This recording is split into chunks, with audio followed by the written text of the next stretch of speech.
রাজামশাই বিচার করুন, মুরগি আমার বাসা ভেঙে ফেলেছে।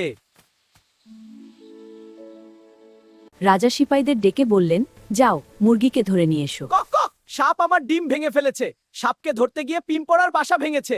আগে সাপের বিচার করুন রাজামশাই।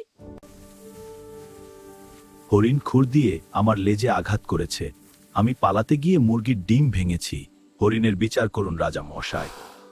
সিপাইরা গিয়ে হরিণকে ধরে আনলো।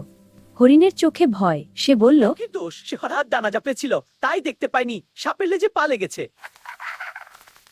সারসকে ধরে আনো। বুলবুলি আমার মুখে ঢুকে পড়েছিল, তাই আমি গলা শক্ত করেছিলাম আর ডানা ঝাপটে করেছিলাম। বুলবুলির বিচার করুন রাজামশাই। রাজার আদেশে সিপাইরা বুলবুলিকে নিয়ে এলো। আগে আমার কথা শুনুন রাজামশাই। ব্যাঙের মুখে শুনেছিলাম রাতে খুব ঝড় হবে। অন্ধকারে গর্ত মনে করে সারসের মুখে ঢুকে পড়েছিলাম। কিন্তু ব্যাঙ মিথ্যা ভয় দেখিয়েছে।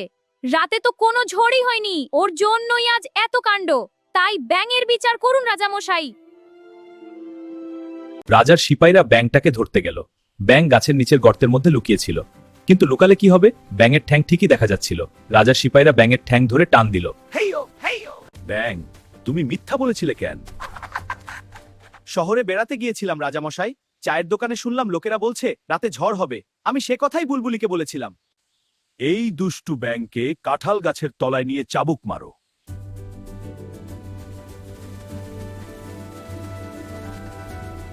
রাজা বললেন, তুমি শহরের গুজব এনে বনে রটিয়েছ, বনের শান্ত হবে।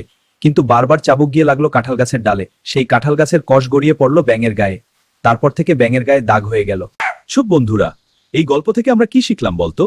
না জেনে না বুঝে কোনো কথা বা গুজব ছড়ানো মূল্যরস ঠিক নয়। তাই আমরা সব সময় যাচাই করে সত্যি কথা বলবো, কেমন?